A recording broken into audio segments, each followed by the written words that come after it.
Today we'll discuss about the major schools of Indian sociological traditions.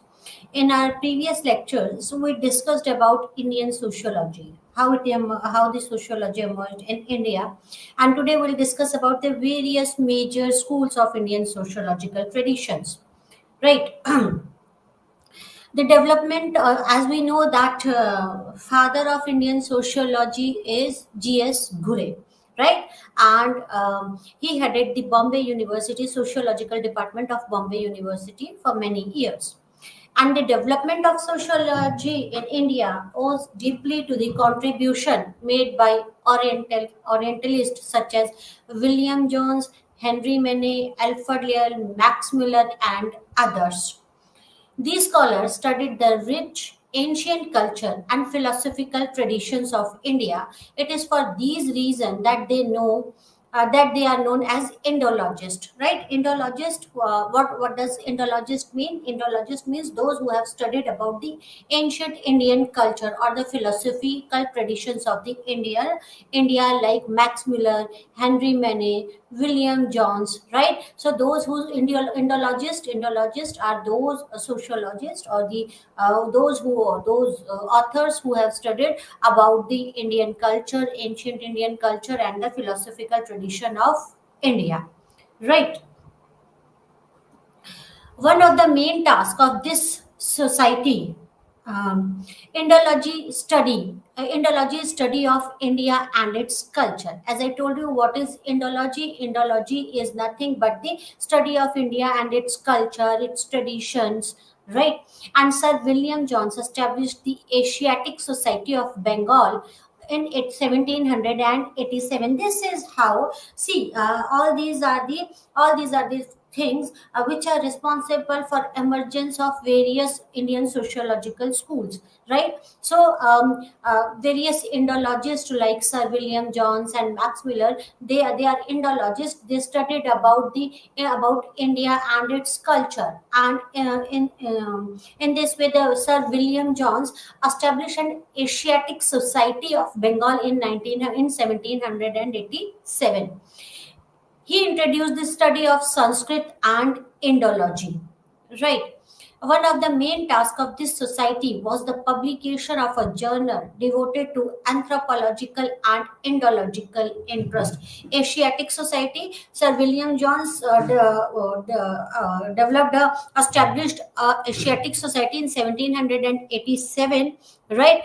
And the main job or the main goal of this Asiatic Society was to publish the journals, and these journals were devoted to the anthropology and Indological interest. Scholars like Max Muller learned Sanskrit and helped in translation of ancient epic and literature which had been long forgotten by the Indian people. See how these scholars have contributed for the development of Indian sociology or for establishment of sociology in India. Right, Sir William established a society, Asiatic Society. Right, Max Muller learned Sanskrit and he translated the ancient epic and literature written in the Sanskrit language. Right, the knowledge of Sanskrit helped understand the great culture and the philosophical tradition of India. Right? At the time when the most educated Indian were facing ridicule at the hands of British rulers, this knowledge helped to revive the self-respect of people, and ancient law and society came to be examined carefully by the Indologist. So think about the scenario. There was a time, right? That was a time when majority of Indians were facing problems or facing ridicule at the hand of British rulers. British were ruling us, right? They were suppressing us, but at the same time, right? These scholars right? These scholars helped us to revive the self-respect of people by translating those epic and the literature written in Sanskrit to other languages, right? They helped to understand our great culture and the philosophical tradition of India.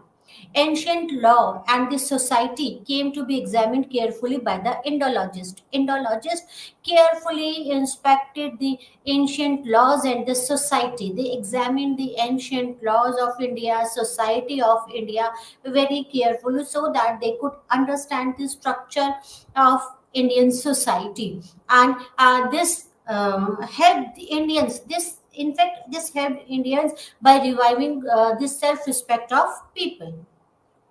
Henry Mene visited India and wrote village communities in East and West in 1871. Beside these scholars, there were other who used Indian materials such as Karl Marx report to study religion. Right? When we discussed about the Karl Marx, we discussed that there are various other authors that are the scholars, right? They studied about the Indian culture and the various Indian material or the tradition or philosophy or epic to understand the Indian society, the religion of India, and other custom and traditions of India. One of those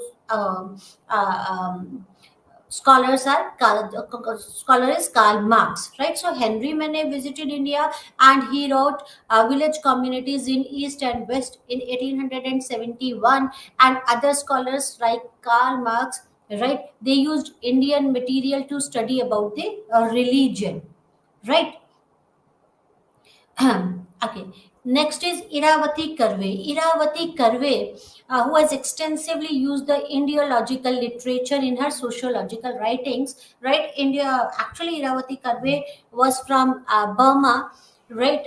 She's Indologist, and her work on kinship is like anything. She extensively wrote about the kinship system of India, right? The Iravati Karve, who has extensively used the Indological literature in her sociological writing, she has gone through the literature, Indological literature, and she has used Indological literature in her writing.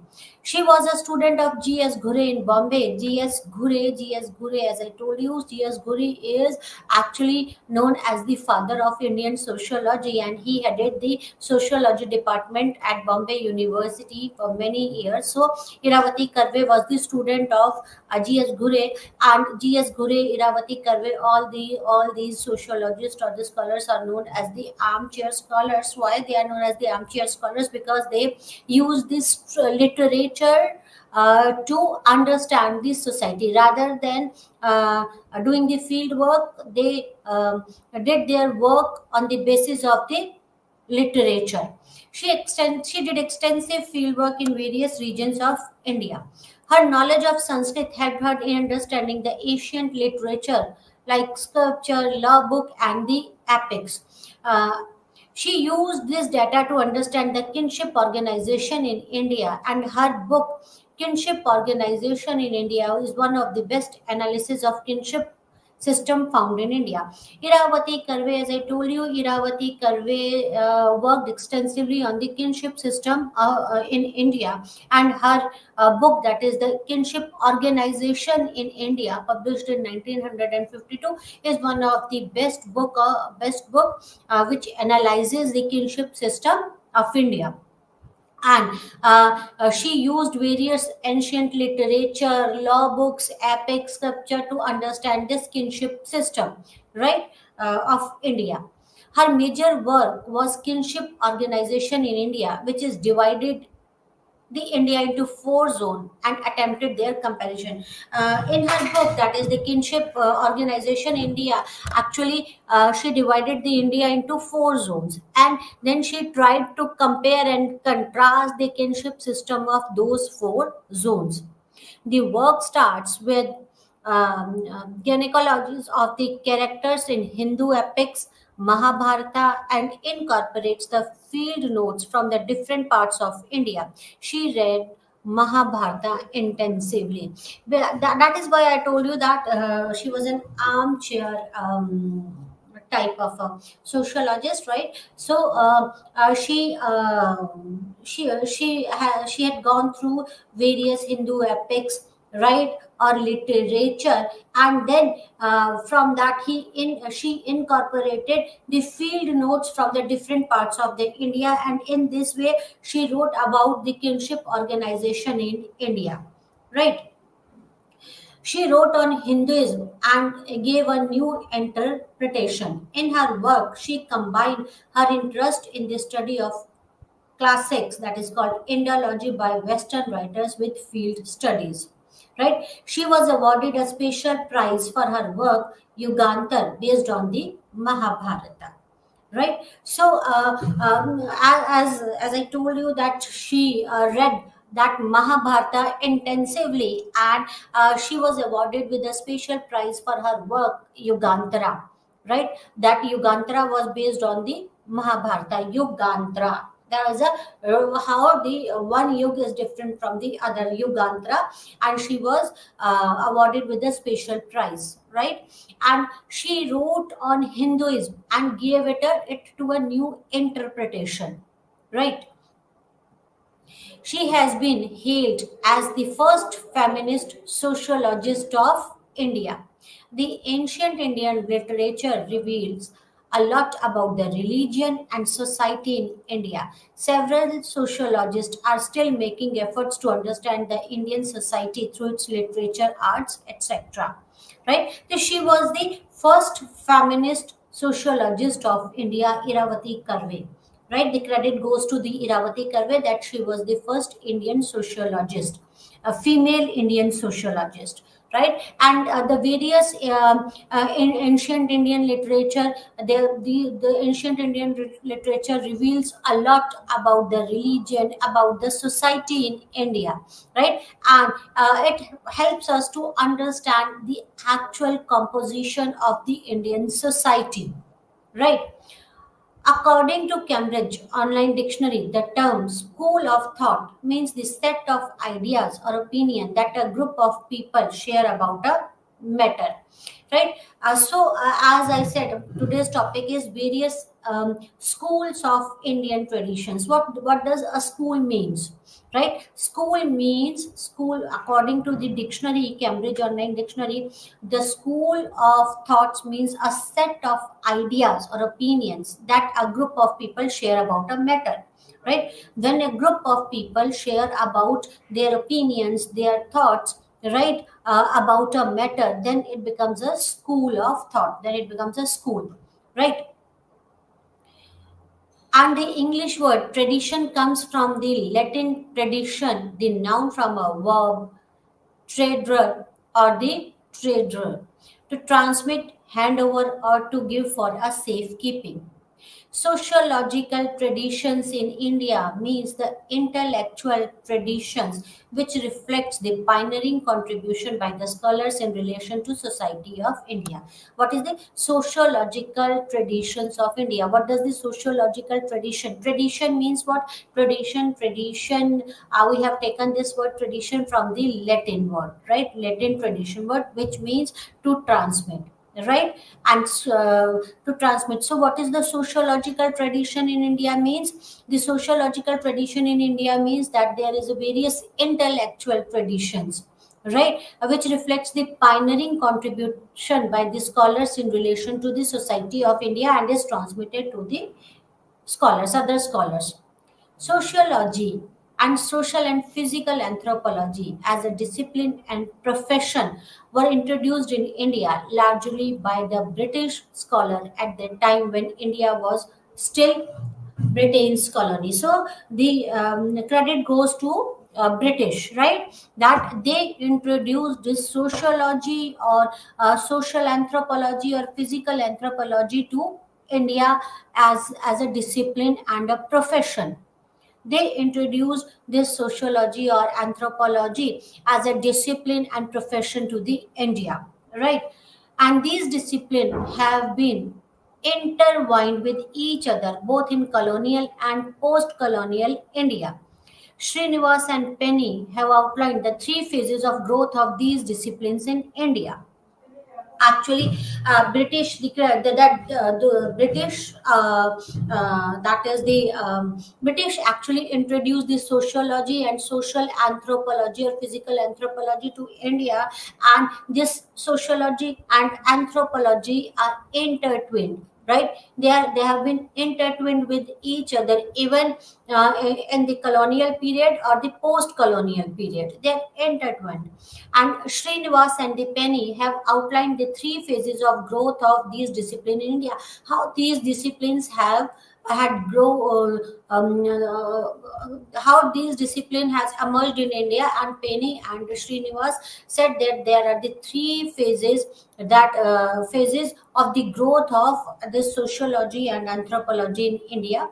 The first phase is laying the foundation between 1773 to 1900, right? From it started in 1773, and these are the this phase was the foundation phase, right? And it is between 1773 till 1900. The second phase is the period of professionalization, that is from 1901 to 1950, right? So it was, see, in colonial area and post colonial area. So these phases includes both colonial and the post colonial phase, right? Era.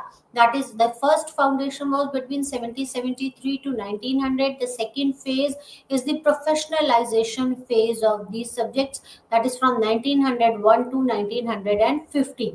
And the third, post independent India, in which it spread across India due to a variety of support mechanism, that is 1973 to 1980 till date. Okay.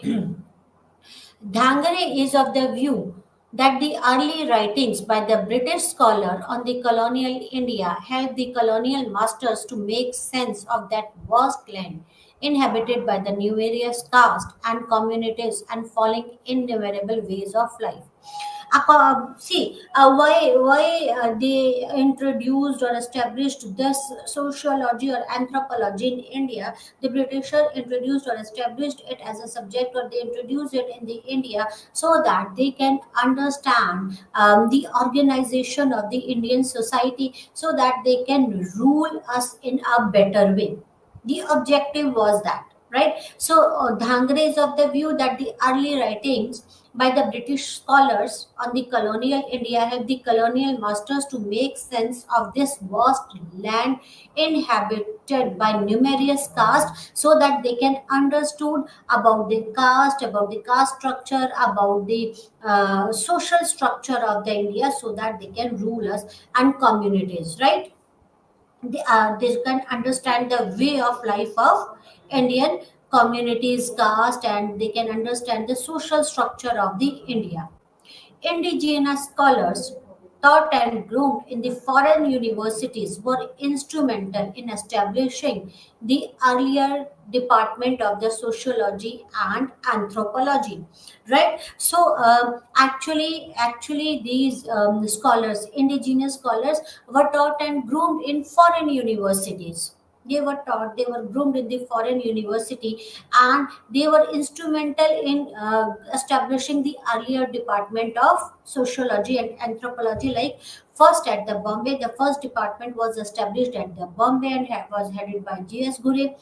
Then these subjects have been introduced in the Lucknow University and was headed by the Radha Kamal Mukherjee, and then subsequently the other parts of the countries, then the Calcutta and other parts of the country, right? Though with the push from the British scholars, right?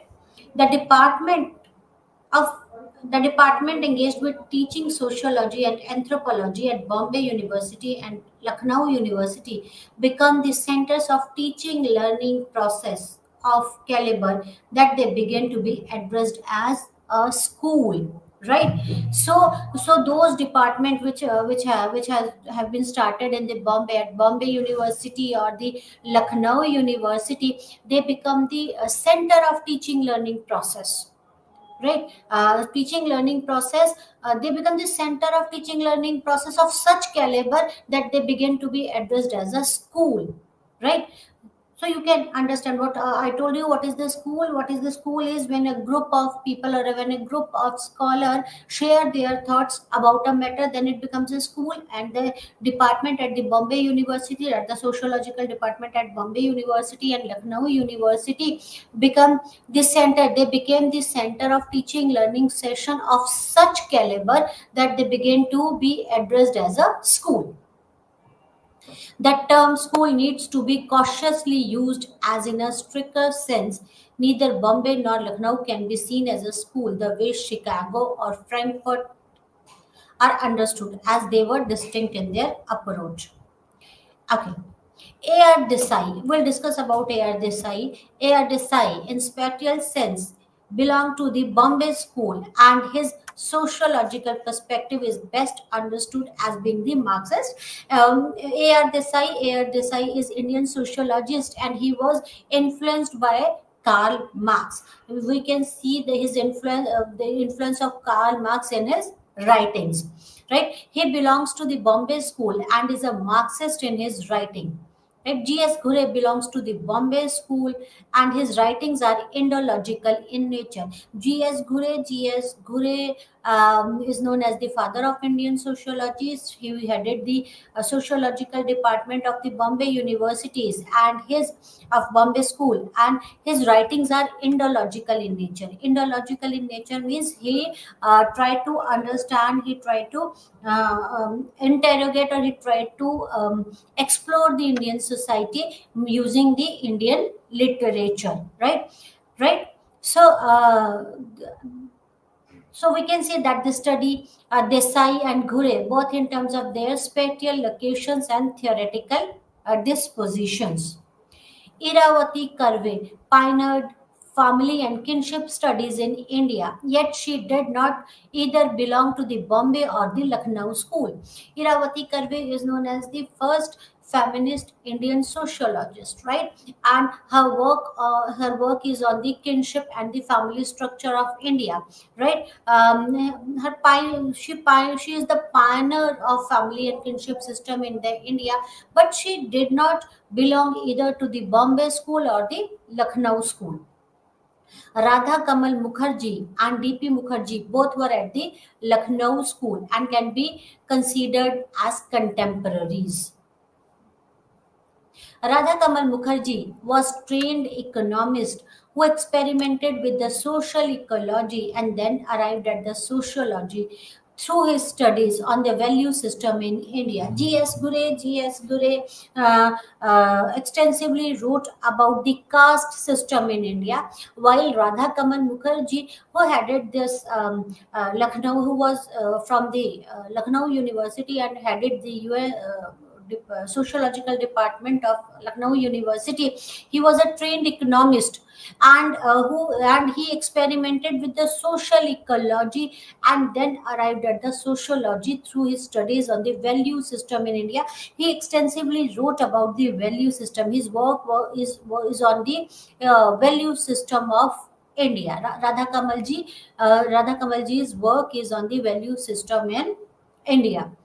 D.P. Mukherjee, on the other hand, was an historian. Radha Kapil Mukherjee was an economist, while D.P. Mukherjee was an historian who ventured into economics via tenets of Marxism being applicable to understand the Indian society. Right? Thus, the term school in Indian context has two limitations. First, the difference within the scholars located in the particular school, and the significant contribution by the other sociologists and anthropologists who did not belong to any school. So a school is, as I told at the beginning, what is school? School means that is when a group of scholar share their opinion about the matter, right? And actually those are of the same opinion belongs to the same school, right? But these Indian schools, that is the Bombay school, that is Bombay school and Bombay University, or the Department of Sociology, or the Lucknow University, they these are known as the schools, but there is a difference between the school, right? What is the difference? That is the uh, in Indian context, how the school is different from the Western schools, right? That is, in Indian context, there are two limitations. The first limitation was difference within the scholar located in a particular school, right? As DP Mukherjee and Radha Kamal Mukherjee both were from the Lucknow University, but one wrote on the value system, other was an historian and was influenced by the Marx, and he tried to understand the Marxism in Indian context. So the difference within the scholars located in a particular schools, right? As G.S. Gure and A.R. Desai, right? So there is a difference within these scholars located in a particular school, and the second difference is that is there is a significant contribution by other sociologists and anthropologists who did not belong to either of the school, like Iravati Karve. She did not belong either to Lucknow school or Bombay school, right? But she was the first feminist sociologist, and her work is pioneering work on the family and kinship system of India. She contributed a lot, right? So the first thing is that there is a difference within the scholars, right? Within the scholars located in a particular school, and the second difference is that the sociologist and anthropologist contributed a lot to sociology and anthropologists who didn't belong to any of the schools. Department of Sociology at Calcutta University deserves a special mention. And the Department of Sociology of Delhi University, founded by M.N. Srinivas in 1959, was equally powerful center of learning. So the first department was at the Bombay University, then Lucknow University, then Calcutta University, and then the Department of Sociology at Delhi University, founded by the M.N. Srinivas in 1959. His understanding of change in Indian society in terms of Sanskritization and Westernization are significant. We discussed about the Sanskritization and Westernization, right?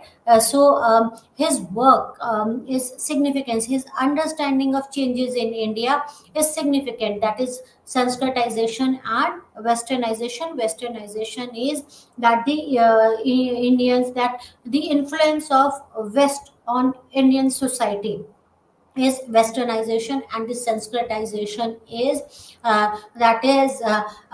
when we were discussing about the social about that social stratification, right? Then we discussed about this concept sanskritization given by the M.N. Srinivas.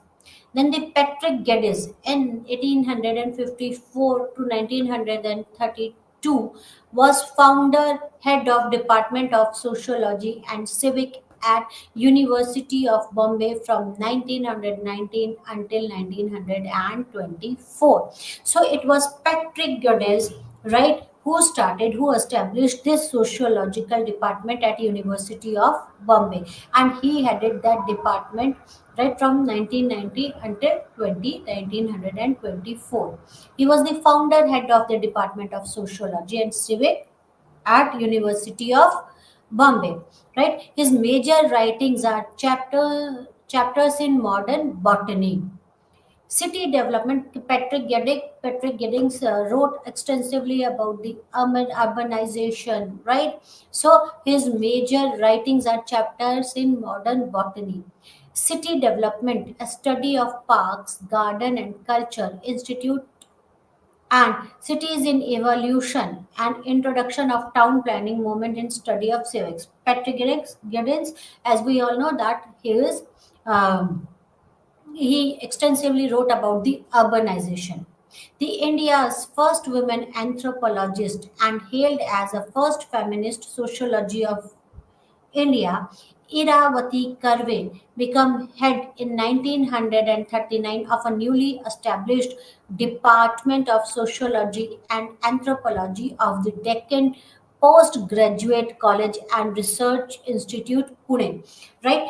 So from 1920, from 1919 until 1924, that Patrick Geddes, right, was the founder head of the Department of Sociology. Then this department was headed by GS Gure, right? This then Iravati Karve, as we all know that she is the first feminist sociologist of India, and Iravati Karve became the head in 1939 of a newly established department of sociology and anthropology of Deccan Postgraduate College and Research Institute in Pune. She headed this department from in 1939.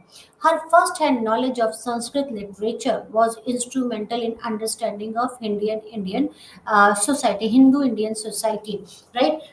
She had a knowledge about the Sanskrit, and because of this knowledge of the Sanskrit, she was able to read the sculpture and the epics of the India. Right? So this helped her a lot. This knowledge of Sanskrit helped her a lot, and to understand the Hindu Indian society.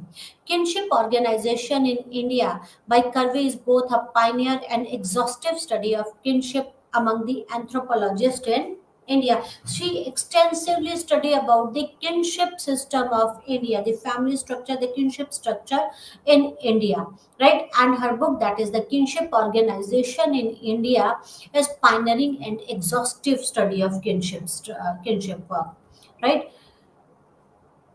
John Vincent Ferreira, in his writing, forwarded his conception of integral anthropology and defined anthropology as philosophical anthropology in his book Totemism in India. Okay. Now we'll discuss about the Bombay School. There are two schools, the Bombay School of India and the India Lucknow School, but uh, we discuss about the how these schools are different from the Western schools. Right now, Bombay School, Department of Sociology in University of Bombay, was established in 1919 with the professor Sir Patrick Geddes and its first head of the department. From 1919, from 1919 till 1924, Sir Patrick Geddes headed this department, that is the Department of Sociology at Bombay University, right? And it was established in 1919. And G.S. Ghure, A.R. Desai, Kanhaiyalal Motilal Kapadia, J.V. Ferreira, D. Narayanan established the academic tradition which in due process of time spread throughout the country in different universities and colleges. All these are from the Bombay University, that is G.S. Ghure, A.R. Desai, Kanhaiyalal Motilal Kapadia, K.M. Kapadia, right? He wrote extensively about Hindus, right? K.M. Kapadia, then J.V. Ferreira, D. Narayan, right? They established the academic tradition, which is due process of time spread throughout the different universities and colleges.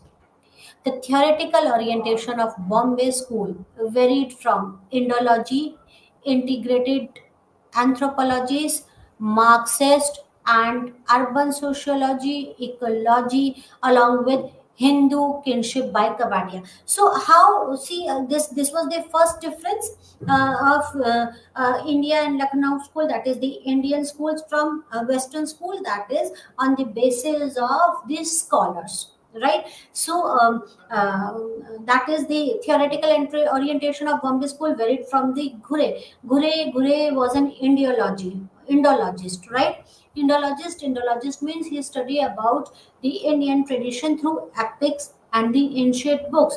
Then Ferreira was integral anthropologist. Then A.R. Desai was Marxist. He was influenced with Marx, and we can see that in his writing the influence of Marx, right? Then the urban sociology and ecology were shared by the Geddes, as Geddes was from the urban sociology. He wrote extensively about the urbanization and ecology. He was an ecologist, urban sociologist, and the ecologist. So, and Patrick Geddes headed this Bombay School of Sociology from 1990 until 1924.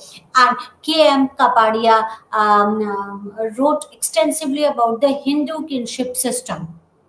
Right. The single most contribution of Gure is his leading role in the institutionalization and professionalization of the discipline in the country.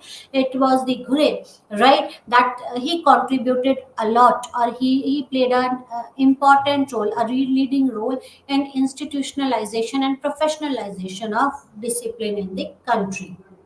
Right.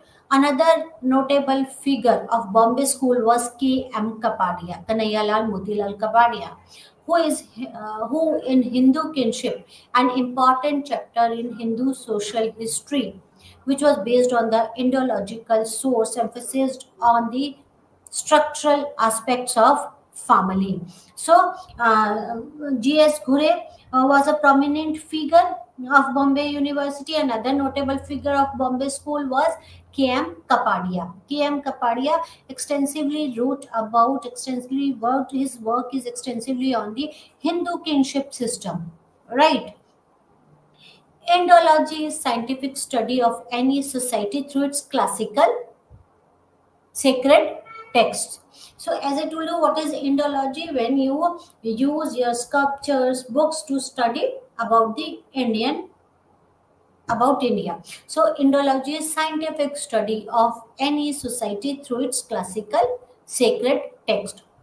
Though Indological perspective is tied to the contribution of Orientalists like William John, Henry Mene, Max Muller, among others, yet it is markedly distinct from the Orientalism.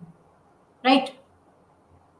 At the beginning, I told you that the ideological perspective is tied to the contribution of the Orientalism, like Max Muller, Henry Mene, but yet it is markedly distinct from the Orientalism. Gure was a major figure in Bombay school who adhered to the perspective of ideology in his teaching and research. He studied the Indian society from ideological and anthropological perspective and utilized the Sanskrit literature in sociological studies with his profound knowledge of Sanskrit literature.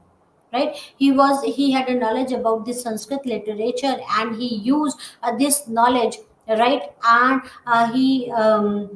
he studied and he utilized this Sanskrit literature in sociological studies. Right, so he was an Indologist. He tried to understand the Indian society from the point of view of sacred text or the epics or the literature of India. Right. His major books are Caste and Race in India, right? Culture and Society, Family and Kin in Indo European Culture, Anatomy of Rural and Urban Community and Scheduled Tribe, right? His background of Indology and rigorous training in Sanskrit is markedly visible in his writing. Right? In Caste and Race in India, see, Caste and Race in India, one of the major books contribution. Caste and Race in India, Gure studied the caste through textual interpretation of ancient text and arrived at its structural and cultural connections. See, he tried to understand that the caste and race in India from the point of view of from the point of view of ancient text. So he analyzed, he interpreted that ancient text. Right, he has gone through those epics, ancient text, and the literature of India, and tried to understand the caste and race in India, and he interpreted that caste and race in India and arrived at its structural and cultural connections. He highlighted the six structural feature of caste system, which are segmental division of society. So, when he studied about the caste and the racial structure or the caste system or the racial system of India, caste and race of the India, so he highlighted the six structural features of caste system. Right, according to him, there is a process of hierarchy. There is a hierarchy in the caste system. We all know that there is a hierarchy in the caste system, right? Few castes are considered few castes occupy higher rank in the hierarchy, while others are at the comparatively at the place at the bottom rank, placed at the lower rank, not the bottom, lower rank, right?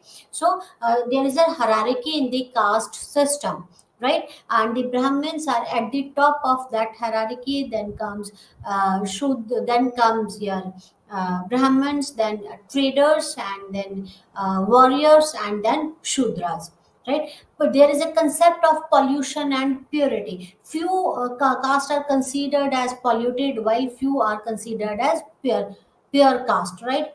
Then there are civil and religious disabilities, right?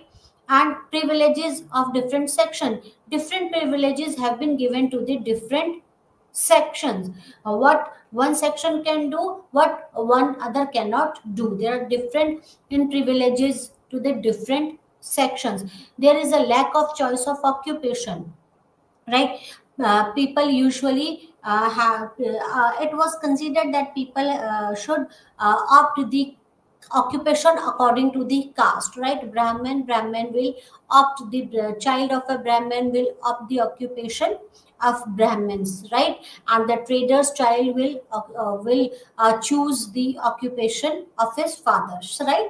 So there was a lack of choices of occupation, and restrictions of marriages are there. We discussed about the endogamy and exogamy. There are certain rules of the marriage, right? We discussed about the hypergamy and the hypogamy, endogamy, exogamy. There are restrictions on the marriages, right?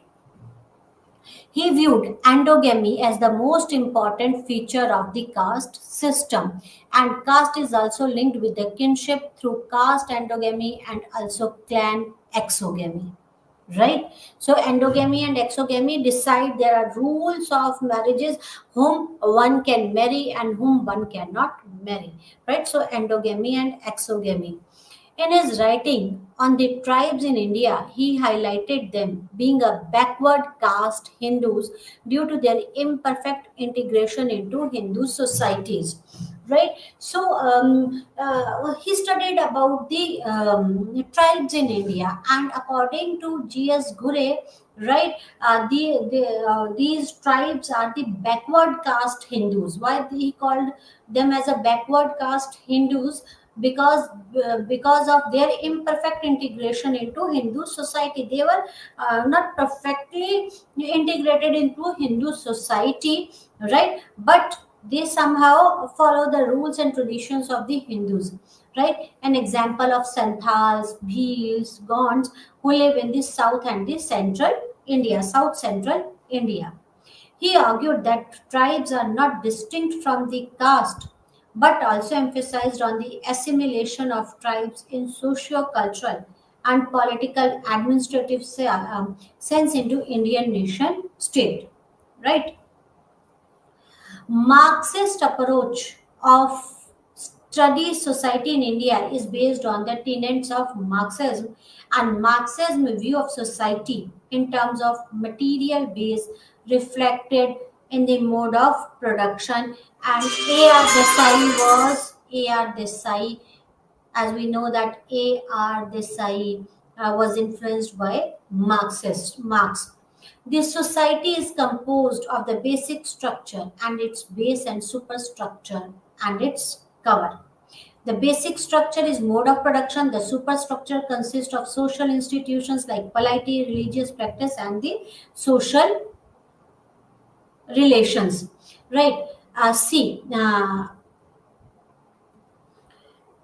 Marxist in India, if the Marxist approach to study in India is based on the tenets of Marxist, and Marxist, according to the Marx, that is the base of any society is the mode of production.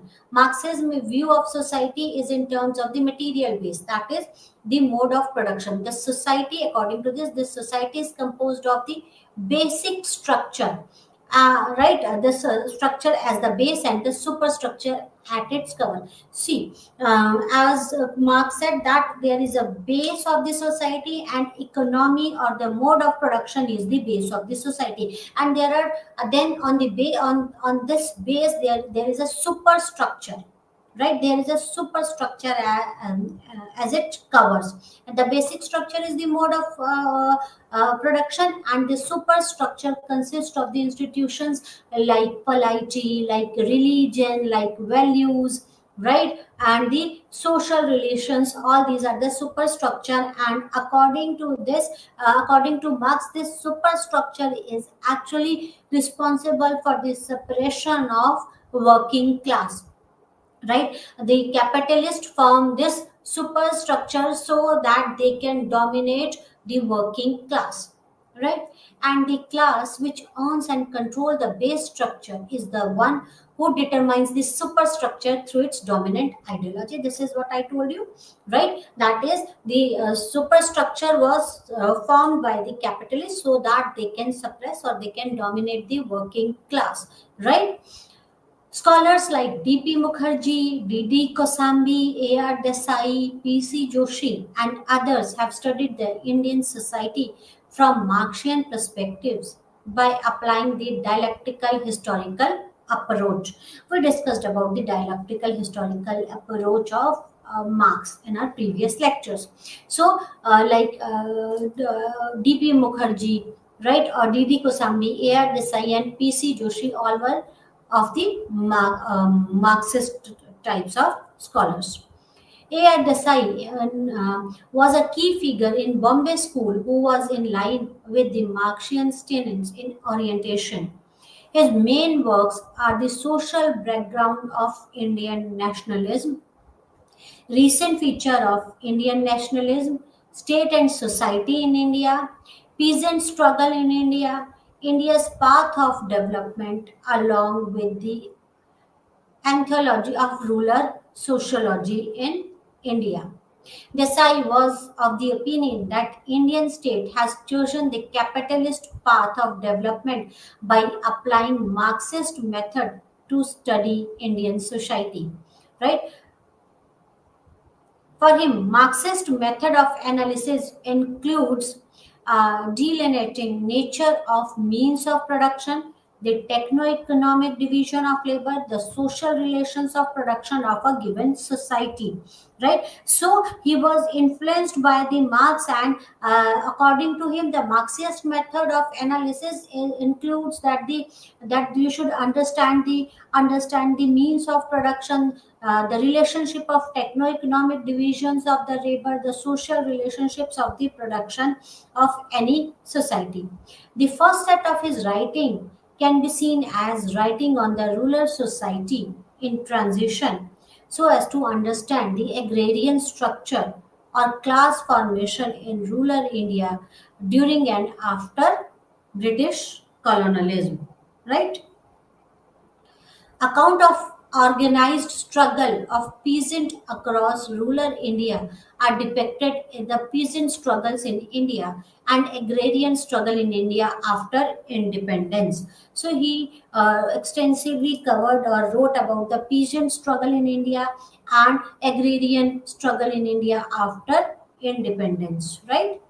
His second set of writing, Social Background of Indian Nationalism and the Recent Trends in Indian Nationalism, focused on the emergence and the subsequent formation of the Indian states. So, account for the organized struggle of the peasant across rural India are depicted in the peasant struggle in India in 1979, and then the agrarian struggle in India after independence in 1800 and 1986. Then the second set of writing is the sociological background of Indian nationalism, that is 1948, and the next is recent trend in Indian nationalism, 1960. They focused on the emergence and subsequent formation of Indian state. The structure of agrarian economy and cottage industry was transformed to the core with coming of British rules. The post-independent state followed the path of modernization. It became the facsimile of capitalist state. Violation of democratic rights in India and repression and resistance in India brings forward the true character of Indian bourgeois class state with violent represses those who opposes the capitalist agenda. The struggle of poor and marginalized against the state are crushed to protect the interest of the propertied class. Major concern of Desai was to discuss the emergence of state and its base along with its changing nature from welfare and democratic state to oppressive and capitalistic state. So he tried to explore how the India has become the capitalistic state. He discussed about the emergence of state and its base along with changing the nature from welfare state to from welfare and democratic state to oppressive and the capitalistic state. So he wrote his work is on about the struggle, again the class struggle in the Indian society, right? Radha Kamal Mukherjee, DP Mukherjee, Awadh Kishore Saran are from Lucknow school. Radha Kamal Mukherjee joined the Lucknow University as the founder head of Department of Economy and Sociology and continued there till 1952.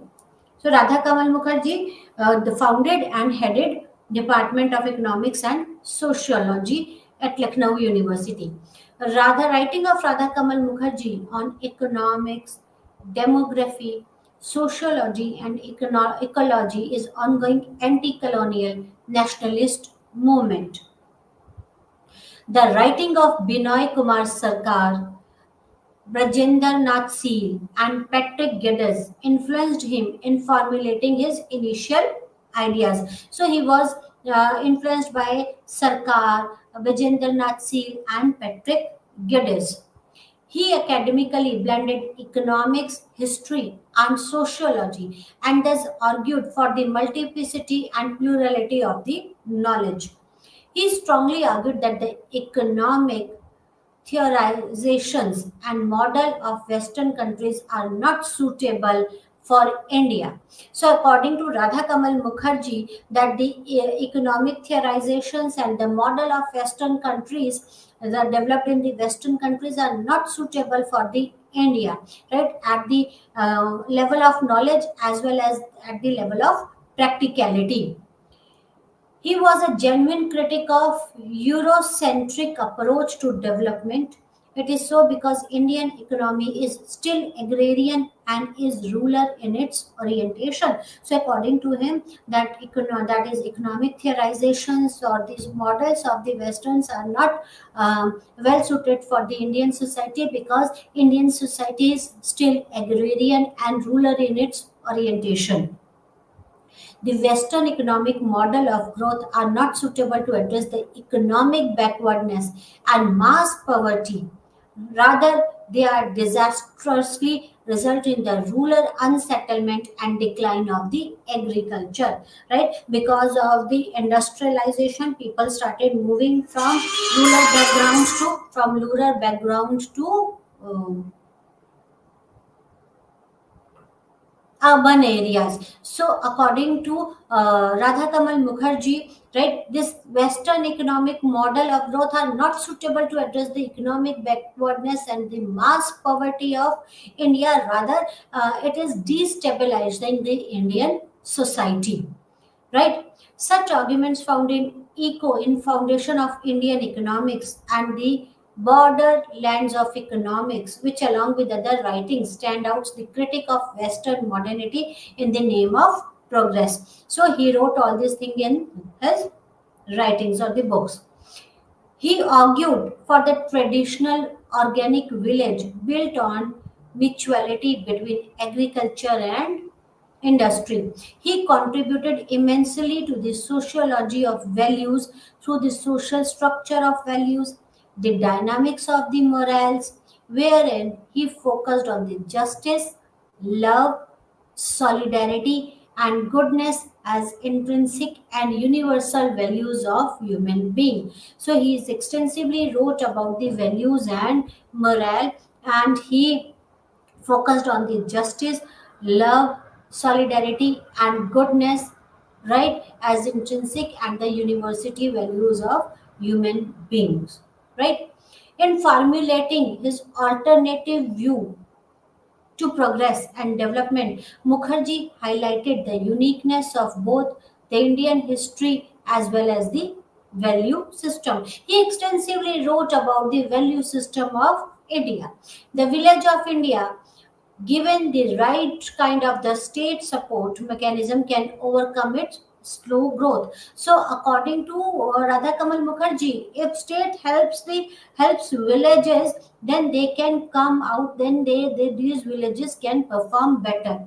For him, communal, collective, communitarian ownership of natural resources stand in stark opposition of the private nature of properties as practiced in the Western countries.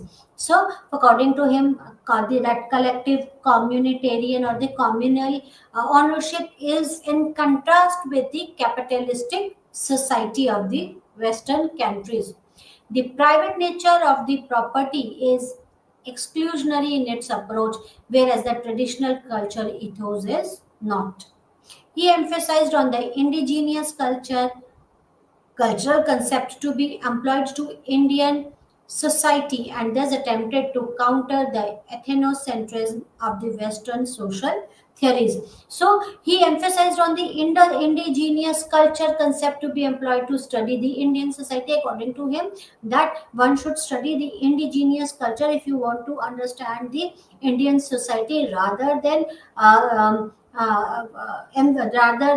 implementing that ethnocentrism of the Western social theories, right? Another key figure of similar strata, though having a different research interest, was D.N.